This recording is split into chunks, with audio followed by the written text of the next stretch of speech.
पत्नी के आग्रह करने पर ये दर्शन करने के लिए जाते हैं, मगर पत्नी ने सुंदर योजना बना करके क्या करती हैं, अपनी स्थिति बताने के लिए भगवान को उनके लिए कुछ उपहार भेजती हैं। तो एक फटे चिथड़े कपड़े में 4 घर से मांग करके 4 मुट्ठी चावल ले आती हैं और वही बांध करके वो बोलती हमारी तरफ से है उपहार जो है भगवान को दे दीजिएगा।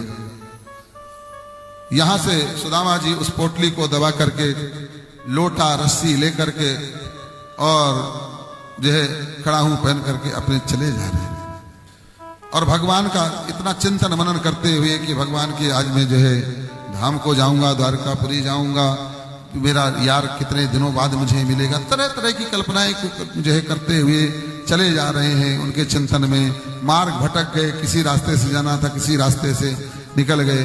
आगे चलते हैं तो देखते हैं थका गए थे, किसी तरीके से आगे लोगों से पूछते हुए रास्ता देखते हैं आगे एक नदी बह रही है। अब इनका समर्थ ही खत्म हो गया, इस नदी को कैसे पार करूंगा मैं। और इतने कृशकाय शरीर हो गया था कि वो जो है उसको तैरकर भी नहीं पार कर सकते थे।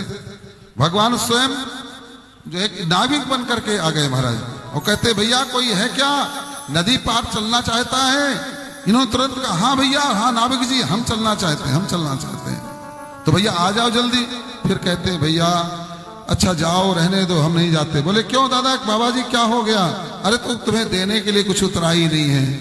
भगवान जो है मुस्कुराए, बाहरी मेरे यार अभी भी तेरा स्वभाव नहीं बदला है, वही भोला भाला स्वभाव है। मन में विचार किया और बुला, अरे भैया आ जाओ, कभी कभी हम ऐसे लोगों को भी उतार देते हैं।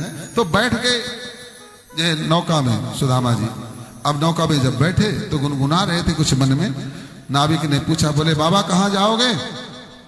बोले हम द्वारिकाधीश के यहाँ जाएंगे।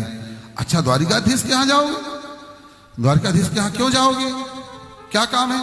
अरे भाई तू क्या जाने, द्वारिकाधीश हमारा लंगोटिया यार है, हमारा मित्र है? लगता तो नहीं दादा बाबा जी की आपका जो है उतने बड़े, कहाँ वो कहाँ आप। अरे तू क्या जाने, तू अपनी नौका चला, मेरा जो है कन्हैया ये सब नहीं देखता छोटा बड़ा। और मन ही मन भगवान प्रसन्न होते हैं। वाह जो है मेरे सुदामा जी, आपका प्रेम आज भी वही मेरे लिए बना हुआ है ना।